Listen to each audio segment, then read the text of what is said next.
Hello friends. इस हफ्ते की सबसे बड़ी जो न्यूज़ चल रही है वो ये हो रही है कि फार्मर्स जो हैं पूरे भारत से और विशेषकर उत्तरी भारत से प्रोटेस्ट कर रहे हैं 3 बिल्स को लेकर के, जिनको हम एग्रीगेटेड फॉर्म में फार्म बिल के नाम से जानते थे। कुछ दिनों पहले ही गवर्नमेंट ने 3 फार्म बिल्स एक साथ पास किए थे, पारित किए थे पार्लियामेंट में। कोविड से ग्रस्त पार्लियामेंट थी, काफी जल्दी ही कुछ घंटों के अंदर ही ये बिल बिना किसी खास डिस्कशन के पारित हो गया।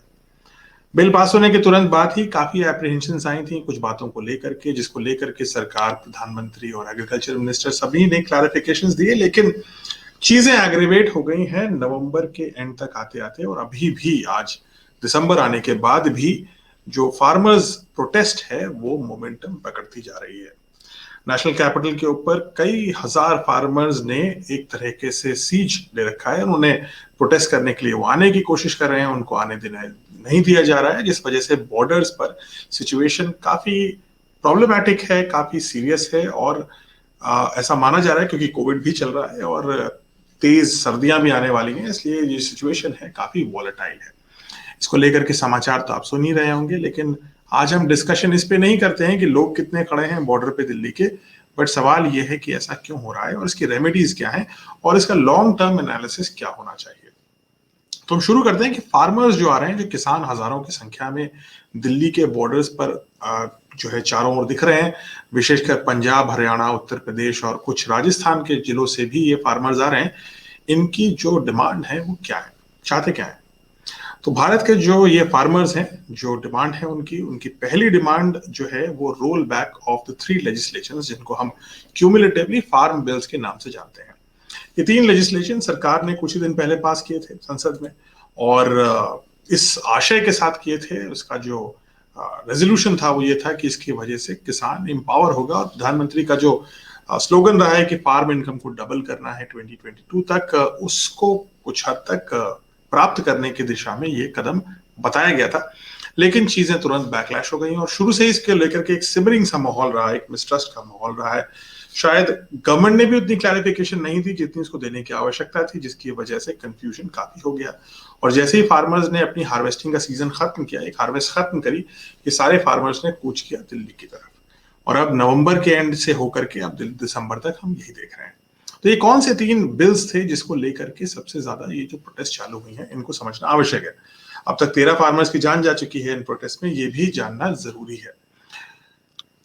जो 3 बिल्स हैं वो हैं the farmers produce and trade and commerce, ये यानी कि प्रोडक्ट प्रमोशन और फैसिलिटेशन के तहत एक ये बिल था। दूसरा जो था farmers empowerment and protection agreement of price assurance, ये प्राइस एश्योरेंस को लेकर के एक बिल था। और तीसरा जो बिल है उसी के सब बिल बोलेंगे क्योंकि फार्म बिल के अंडर ये था farm services and essential commodities का अमेंडमेंट। इनको लेकर के काफी प्रॉब्लम्स हुई हैं, विशेषकर पहले 2 को लेकर के जो विवाद है वो ज्यादा है। Farmers produce trade and commerce वाला जो बिल है 2020 का, वो अलाउ करता है फार्मर्स को जो भी वो प्रोड्यूस करते हैं उसको डायरेक्टली किसी भी मंडी में भी बेच सकते हैं और मंडी के बाहर भी बेच सकते हैं। वो जाकर के किसी प्राइवेट प्लेयर को बेच सकते हैं, वो आपको मुझके सीधे घर में भी बेच सकते हैं, वो किसी सब कॉन्ट्रैक्टर को बेच सकते हैं, वो किसी वैल्यू एडर को बेच सकते हैं, वो किसी कोल्ड स्टोरेज को बेच सकते हैं। ये सब कुछ अलाउड है। अभी तक फार्मर्स के पास ये चीजें सेल करने के जो ऑप्शंस थे वो लिमिटेड थे। सरकार बताती थी कि आप कहां बेचेंगे, उसके अलावा आप नहीं बेचेंगे, ये कहा जाता था। और अब जो है फार्मर्स पे ये भी कहा गया कि कोई स्टेट गवर्नमेंट इसके ऊपर कोई टैक्स नहीं लगाएगी, कोई मार्केट फीस नहीं लगाएगी, कोई सेस, कोई लेवी, कुछ भी नहीं लगाएगी, और farmer is free to sell his product anywhere. साथ ही साथ इंट्रा स्टेट यानी कि स्टेट के अंदर ट्रेड करना और एक स्टेट से दूसरे स्टेट में बेचना भी अब संभव है, यानी कि पंजाब का किसान उत्तर प्रदेश में अपना गेहूं बेच सकता है, अब ये अलाउड है, और वो अपने टर्म्स में बेचेगा। तो अगर कोई चीज आपको मार्केट चूज करने की लिबर्टी देती है तो क्या वो आपके लिए नुकसानदायक है? अगर इकोनॉमिक्स के पर्सपेक्टिव से देखिए तो जितना बड़ा मार्केट आपके पास उतना ही फायदा होना चाहिए।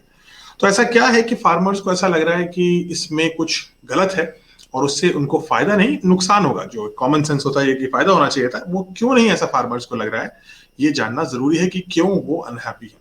और अनहैप्पीनेस का एक रीजन है जो एक बिल का एक और पार्ट था, यानी farmers agreement on price assurance and farm services bill.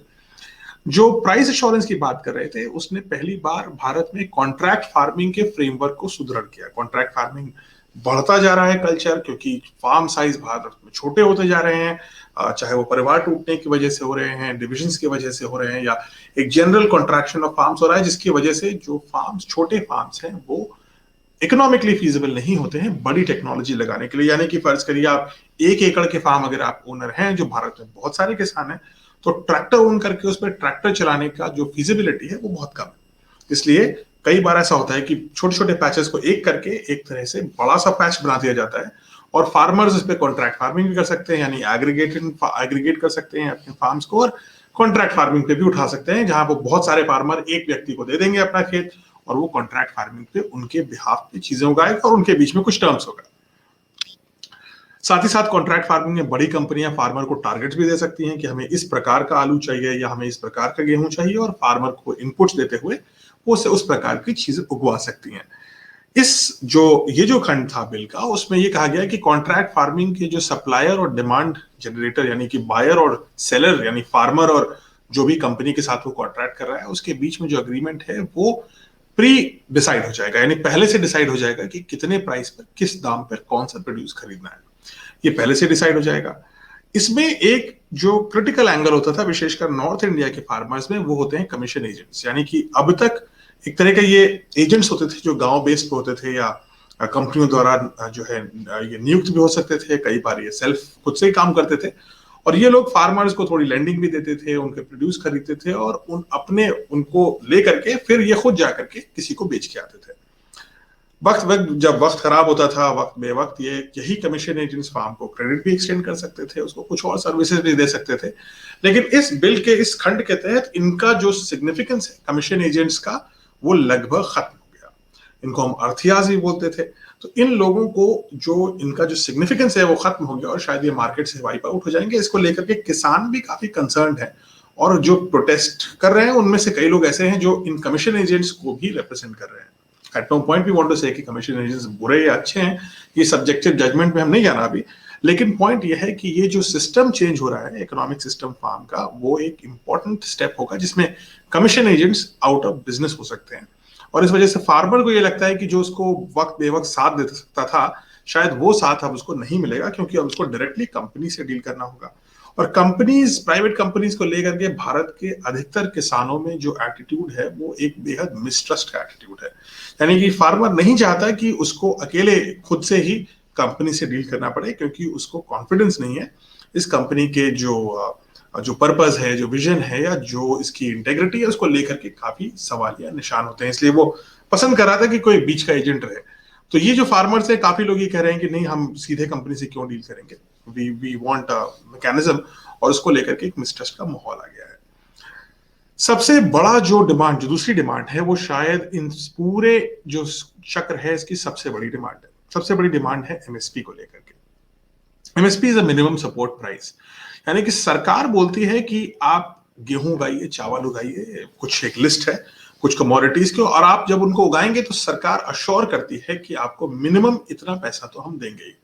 Actually minimum support price minimum के साथ साथ मैक्सिमम सपोर्ट प्राइस भी होता है, क्योंकि जितने पे सरकार खरीदती है उससे ज्यादा कोई ऐसा किसान होंगे जो या तो ऑर्गेनिक बना रहे हैं तब वो ज्यादा पे बेच पाएंगे, बट नॉर्मल क्रॉप जो किसान उगाता है उसके लिए यही मिनिमम सपोर्ट प्राइस हो जाता है, यही मैक्सिमम सपोर्ट प्राइस हो जाता है। तो किसान को पता होता है कि जो भी वो उगा रहा है उसको दाम कितना मिलना है, और एक अश्योर्ड मार्केट होती है, उसको लेकर के भागना नहीं होता अपने प्रोड्यूस को। उसको पता है कि वो अगर गेहूं चावल भी उगा रहा है तो उसको तुरंत कैश में कन्वर्ट कर देगा, बिकॉज सरकार उसको खरीदेगी। हालांकि इस बिल में ऐसा कुछ भी नहीं लिखा है कि सरकार एमएसपी प्राइस की जो रेजिम है, जो व्यवस्था है, उसको परिवर्तित करेगी, लेकिन एमएसपी के व्यवस्था को परिवर्तन की अफवाह और आशंका एक बहुत बड़ा फैक्टर बन गया, और बहुत किसानों को ये लग रहा है कि अब जो अगला कदम होगा, अभी तो कॉन्ट्रैक्ट फार्मिंग अलाउ करिए, अब अगला कदम ये होगा कि एमएसपी हटा देंगे, और अब जो प्राइवेट प्लेयर्स हैं वो बताएंगे हमें कि कितने में खरीदना है, और हम एक तरीके से उनके अधीन हो जाएंगे, उनके सबसर्विएंट हो जाएंगे कि जो भी वो कहेंगे हमें वही करना पड़ेगा।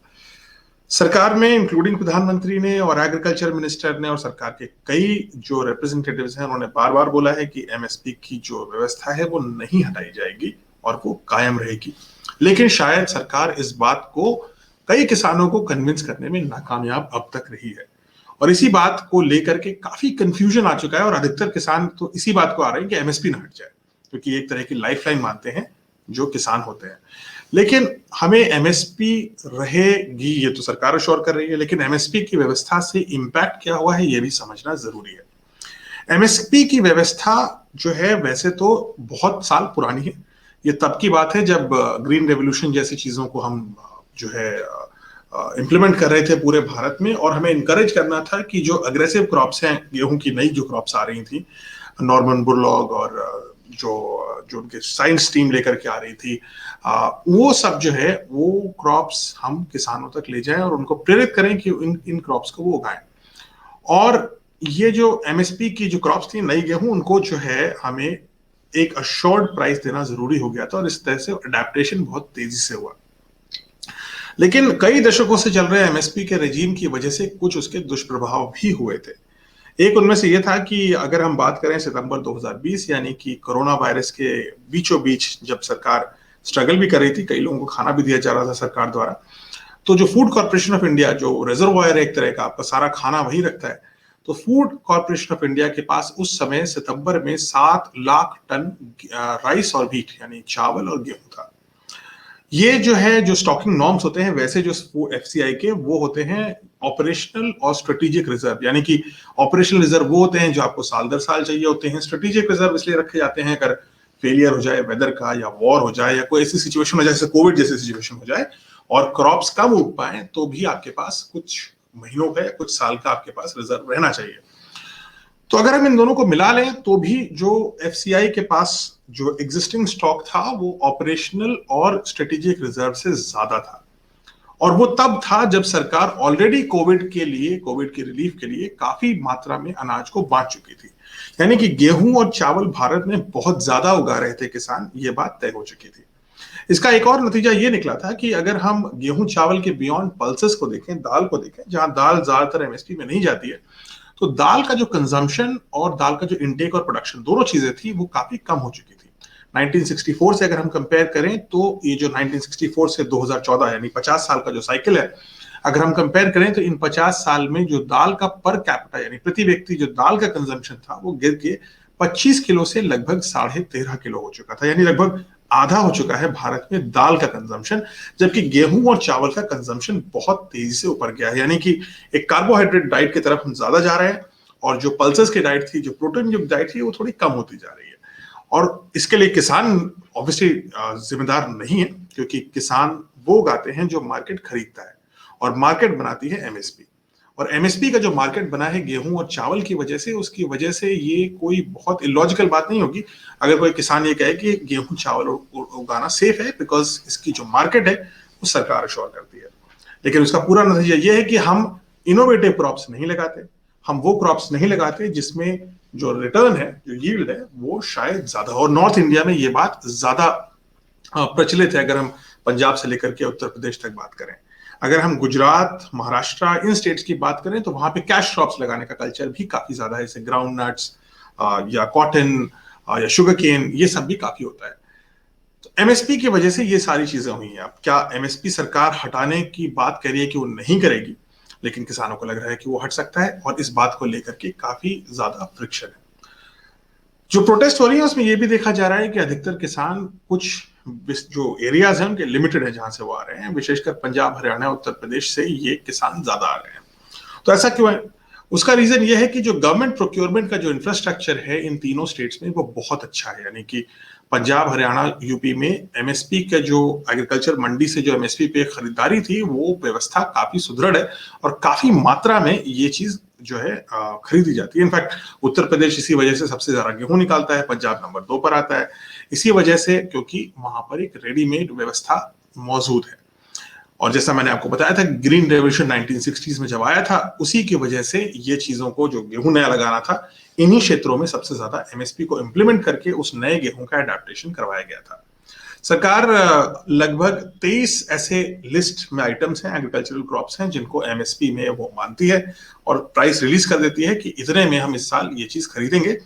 लेकिन ये 23 की लिस्ट ज्यादातर इंप्लीमेंट नहीं होती है, और जो इंप्लीमेंटेशन होता है वो चावल और गेहूं पर ही होता है, और इसीलिए भारत में चावल और गेहूं उत्तर भारत में बहुत ज्यादा लगाया जाता है।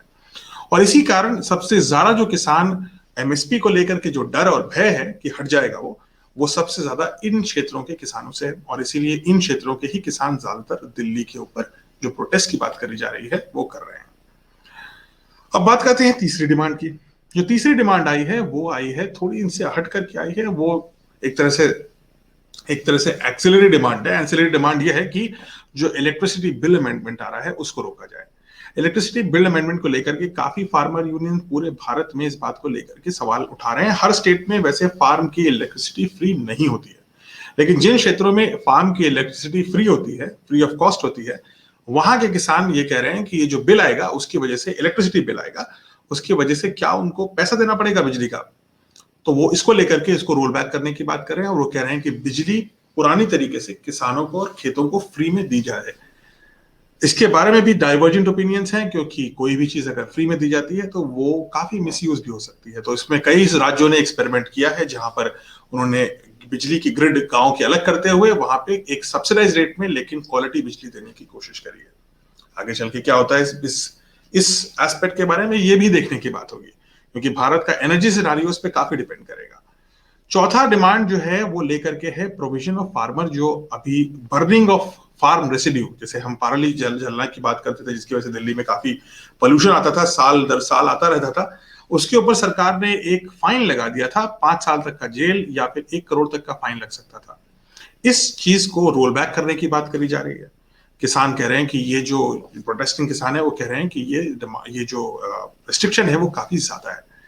इस बारे में भी कई एंटरप्राइजिंग आइडियाज को आगे ले जाने की जरूरत थी। शायद सजा इज अ बैड मैसेजिंग, कि हम हर चीज की सजा दे देंगे तो शायद उसकी वजह से एक मनमुटाव का माहौल बनता है। शायद हमें ऑल्टरनेटिव्स देने की भी आवश्यकता उतनी ही ज्यादा थी, या कम्युनिकेट करने की जरूरत थी ऐसे ऑल्टरनेटिव्स की जो ऑलरेडी एग्जिस्ट करते हैं। कुछ और डिमांड्स थी जो एक तरह से सब्सिडी डिमांड्स और भी थी। एक डिमांड ये थी कि जो शुगर केन है उनके जो प्राइसेस हैं, क्योंकि उत्तर प्रदेश में खास तौर से शुगर केन को जो पेमेंट्स थे उनको लेकर के काफी इशू थे, उनके प्राइसेस को लेकर के इशू थे। तो उन शुगर केन के जो प्राइसेस हैं उनको निर्धारित करके और जो पेमेंट्स पेंडिंग है उनको दिया जाए। ये सारी सब्सिडी डिमांड्स भी हैं, और इसकी वजह से इसमें ना सिर्फ गेहूं और चावल के किसान जो है साथ आ गए हैं, बल्कि कुछ गन्ना के किसान भी इस पूरे मुहिम में साथ शामिल हो गए हैं। गन्ना is an important crop in western UP, जो दिल्ली से लगा हुआ क्षेत्र होता है। अब इन सब चीजों के पीछे थोड़ा हट करके हम हिस्ट्री में जाते हैं, और हिस्ट्री में हम ये समझने की कोशिश करते हैं कि क्या मंडी का जो रेजीम है, जो तरीका है मंडी का, सन ये 60 और 70 के दशक में जो स्टैब्लिश हुआ, क्या ये मंडीज का तरीका, क्या ये एमएसपीज का तरीका, क्या ये वाकई एक तरीका है जिसकी वजह से किसानों को कुछ फायदा हो रहा है?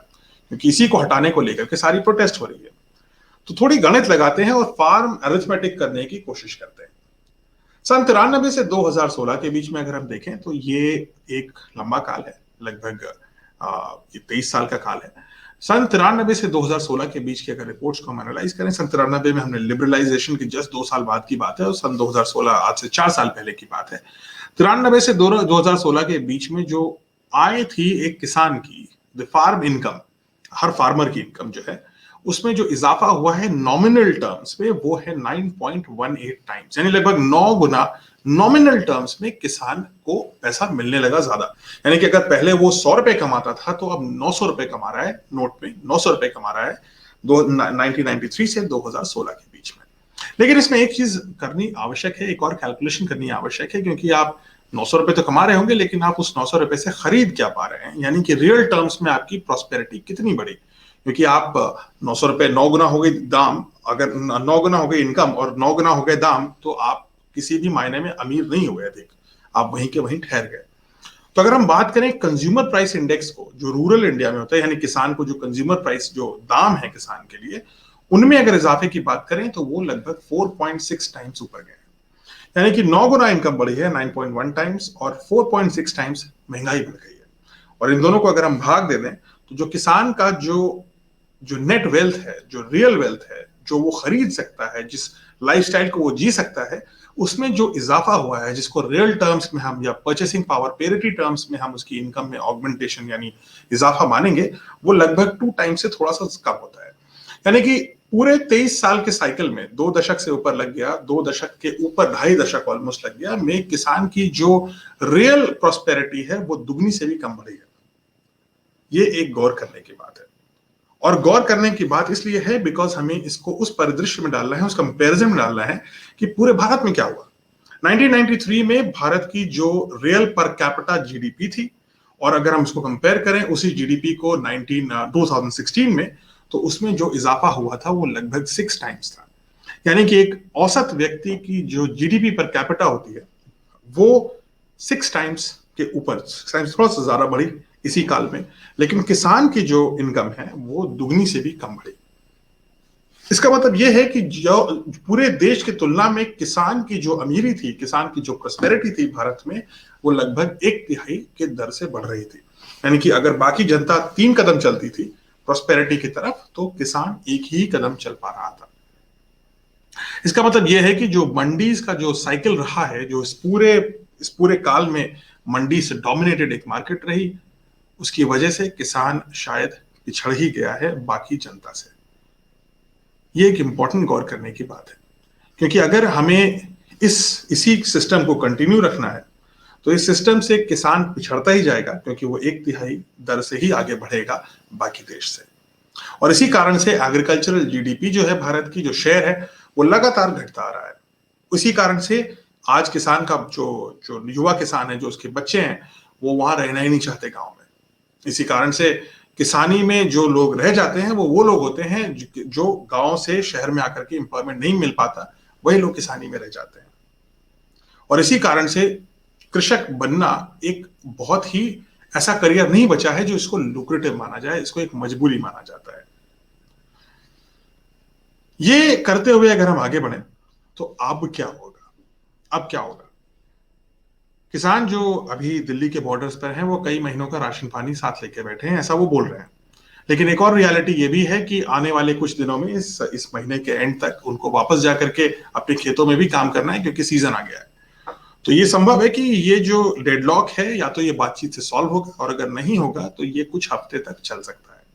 हरियाणा की गवर्नमेंट खास तौर से प्रेशर में है, क्योंकि वो ऑलरेडी बहुत सारे ऐसे अनरेस्ट वाले सिचुएशन को झेल चुकी है। डेरा सच्चा सौदा के टाइम पे अनरेस्ट हुआ था, एक आंदोलन हुआ था, जातिगत आंदोलन, उसके आधार पे काफी आंदोलन हुआ था, उसमें काफी नुकसान भी हुआ था हरियाणा को। इसलिए हरियाणा काफी प्रेशर में है कि कोई ऐसा वायलेंट एक्ट ना हो जाए। तो ये चीज लेकर के जो गवर्नमेंट है, उस पर काफी प्रेशर है कि इसको जल्द से जल्द डिफ्यूज किया जाए सिचुएशन को। बट ये एक शॉर्ट टर्म सोल्यूशन है। लॉन्ग टर्म सोल्यूशन ये है कि देश ये चाहता है, और हम सब चाहते हैं, कि भारत का किसान एक अच्छे लाइफस्टाइल को जिए। और अगर वो 1/3 कदम से ही आगे बढ़ पा रहा है औसत में, कंपेयर टू एन अदर नागरिक, मतलब एवरेज व्यक्ति के औसत में वो कम तेजी से आगे बढ़ पा रहा है, तो हम चाहेंगे सभी लोग कि किसान और उसका परिवार भी उतनी ही तेजी से आगे बढ़े जितना ये देश तरक्की कर रहा है। और उसके लिए आवश्यक है कि हम एक लॉन्ग टर्म स्ट्रैटेजी बनाएं। सबसे पहले तो ये जरूरी है कि सरकार इस चीज को कम्युनिकेट ठीक से करे। किसानों को सरकार के पास नहीं आना चाहिए ये जानने के लिए कि सच्चाई क्या है और नीयत क्या है। सरकार को खुद किसानों तक जाकर के अपनी नीयत और अपनी नीति ठीक से समझानी चाहिए। ये बिल जो कुछ घंटों में पास हो गया, अगर कई लंबे डिस्कशन में जाता, या जेपीसी में जाता, किसी पार्लियामेंट्री कमेटी में जाता, और एक लंबा डिस्कशन होता, तो शायद किसानों को इसके जो नुआंसेस हैं, जो इसके दांव पेच हैं, वो ठीक से समझ में आते हैं, और एक ट्रस्ट का माहौल क्रिएट होता है। और जो ये मिसट्रस्ट का माहौल क्रिएट करने वाले लोग हैं, वो उतने एक्टिव नहीं हो पाते। लॉन्ग टर्म पे हमें किसानों को 4 चीजें देने की आवश्यकता है। पहला तो ये मैं आपको एक रिसर्च से बता रहा हूं, जो हम लोग ने कई साल तक डॉक्टर कलाम और मैंने करी, और कई किसानों से बात करके करी, कई किसानों को दूसरे किसानों से मिलवा करके करी, और इसमें आईआईएम से लेकर के बड़े बड़े इंस्टीट्यूट्स को लेकर के छोटे छोटे कोऑपरेटिव्स तक को हमने इसमें शामिल किया था। 4 चीजें इंपॉर्टेंट है। पहली चीज है इनपुट। किसान हमेशा भारत का ये हमें बोलता है कि हम अपने इनपुट्स पे रिलाई नहीं कर सकते। हमें सस्ती खाद और सस्ता पेस्टिसाइड और सस्ता बीज तो मिलता है, लेकिन ये सस्ता बीज, खाद और पेस्टिसाइड कितना इफेक्टिव है ये हमें पता ही नहीं है। इसलिए हम चाहते ही नहीं है कि हमें ऐसी सस्ती चीजें दी जाए। हमें हाई क्वालिटी, रिलायबल और डिसेंटली प्राइस चीजें दी जाए, हम लेने को तैयार है। दूसरी चीज है टेक्नोलॉजी, यानी कि फार्म्स का जो रिस्ट्रक्चरिंग है वो कैसे करी जाए, फार्मर्स के स्मॉल ग्रुप्स कैसे बनाए जाएं, और ऐसी टेक्नोलॉजी कैसे भारत में लाई जाए जो भारत के किसान के लिए सूटेबल हो। टेक्नोलॉजी का अर्थ सिर्फ ट्रैक्टर चलाना नहीं होता है। टेक्नोलॉजी कई प्रकार से आती है। टेक्नोलॉजी में वैल्यू ऑगमेंटेशन हो सकता है, कैसे वैल्यू एडिशन किया जाए। भारत के गांव में एक बहुत बड़ी वर्कफोर्स विमेन की है, जिनको हमें, बहुत मेहनती विमेन है, और उन विमेन को हम कैसे वैल्यू एडिशन, फार्म के प्रोडक्ट्स में वैल्यू एडिशन के लिए लगा सकें, ये इंपॉर्टेंट है। तीसरी चीज जो इंपॉर्टेंट है वो है फ्री मार्केट्स। इस बिल में मार्केट्स को खोलने की तो बात करी गई है, लेकिन क्या मार्केट वाकई फ्री रहेंगे, इसके ऊपर थोड़े से सवालिया निशान आ सकते हैं, क्योंकि फ्री मार्केट इकोनॉमिक्स में कहता है कि free and fair flow of information, यानी किसानों को सब कुछ पता होना चाहिए, उतना ही जितना कॉर्पोरेट्स को पता होगा जो उनसे सामान खरीदेंगे। लेकिन अफसोस की बात यह है कि किसान शायद उतना शिक्षित नहीं होता, उतना अवेयर नहीं होता, उसके पास इंफॉर्मेशन एक्सेस नहीं होती। तो हम कैसे किसानों के लिए हम ये इंफॉर्मेशन एक्सेस बना सकें, उसकी भाषा में, उसकी शैली में, और उसको ऐसे मीडिया से जिसको उसको ट्रस्ट हो सके, ताकि दोनों ही पक्षों के पास इंफॉर्मेशन बराबर हो, तब तो फ्री मार्केट बन पाएगा। और इसी से लिंक्ड है चौथी चीज, एंटरप्राइजेस, यानी कि बहुत सारे किसानों को यह लग रहा है कि अब मंडियां हट करके बड़ी कंपनियां आ जाएंगी और वो उतनी ही प्रेडेटरी होंगी जितनी मंडियां रही हैं। शायद ये सच भी हो। तो किसानों को अगर ये डाउट है तो क्यों ना ऐसा भी एक रजीम चलाई जाए कि किसानों के जो गांव के युवा हैं, जो उनके बच्चे हैं किसान के, वो क्यों ना ऐसी एंटरप्राइजेस चलाएं जो ये जो खरीद और फरोख्त की बात कर रहे हैं कि आप जो है क्रॉप्स खरीद लेंगे, ट्रेड अग्रीमेंट कर सकते हैं, इंटरस्टेट ट्रेड कर सकते हैं, कॉन्ट्रैक्ट फार्मिंग कर सकते हैं। क्यों ना हम गांव में किसानों के जो बच्चे हैं, जो युवा किसान हैं, शिक्षित जो ग्रामीण व्यक्ति हैं, उनको हम अपॉर्चुनिटी दें कि वो अपनी स्टार्टअप्स लगाएं, वो अपनी एंटरप्राइजेस लगाएं, जिससे कि ये सारा प्रोसेस मैनेज हो सके। यानी कि मूलभूत सिद्धांत ये है कि सप्लायर और बायर दोनों साइड पे कंपटीशन होने की आवश्यकता है, और कंपटीशन तभी होगा जब जो बायर है किसान के गुड का, उसके भी बहुत सारे ऑल्टरनेटिव्स हों और वो कुछ ही कंपनियों तक सीमित ना रह जाए। क्योंकि अगर ऐसा होगा तो सिचुएशन वही होगी जो पहले थी, पहले मंडियां ही खरीद सकती थी और अब सिर्फ कॉर्पोरेट ही खरीद पाएंगे, बड़े वाले। इसलिए जरूरी है कि हम छोटी इंडस्ट्रीज को भी प्रेरित करें, उनको हम एम्पावर करें और उनको हम फाइनेंस करें कि वो छोटी इंडस्ट्रीज भी गांव-गांव जाकर के किसान से एक अच्छे बायर के रूप में उसका जो प्रोड्यूस है वो खरीद सकें, ताकि उसको बेस्ट प्राइस मिल सके। आने वाले समय में भारत के किसान किधर जाएंगे, और भारत में 50% भारत की आबादी किसी ना किसी रूप से एग्रीकल्चर पे अपने प्राइमरी सोर्स ऑफ इनकम के रूप में निर्भर करती है। इसलिए 50% भारत की अर्थव्यवस्था, 50% भारत की खुशियां और उनकी वेलबीइंग इन बिल्स पर निर्धारित होगी। इसलिए ये एक इंपॉर्टेंट स्टेप है। और ना सिर्फ अगर आप किसान नहीं है या आपका प्राइमरी सोर्स ऑफ एग्रीकल्चर नहीं है, तो भी आप एग्रीकल्चर के प्राइमरी कंज्यूमर हैं। और अगर किसान की जो रजीम है, एग्रीकल्चर की जो रीढ़ की हड्डी है, उसमें थोड़ी सी भी शिकन आएगी तो हम सब को वो फील होगी। इसलिए जरूरी है कि हम इस इशू के बारे में अवेयर रहें, ओपिनियन रखें, थोड़ी जो मिसकंसेप्शंस हैं विशेषकर एमएसपी को हटाने को लेकर के उसको दूर करें, और एक वेल इन्फॉर्म्ड सिटीजन के रूप में एक अच्छी ओपिनियन रखें जो कि नॉन पार्टिजन हो, क्योंकि किसान हमारे किसी भी पॉलिटिकल मूवमेंट या किसी भी पॉलिटिकल पार्टी से कहीं ज्यादा इंपॉर्टेंट है। आई होप आपको ये वीडियो समझ में आया, अच्छा लगा। और नहीं समझ में आया, कुछ सवाल आपको हैं तो आप बिल्कुल सवाल पूछिए, I will be happy to answer. Thank you.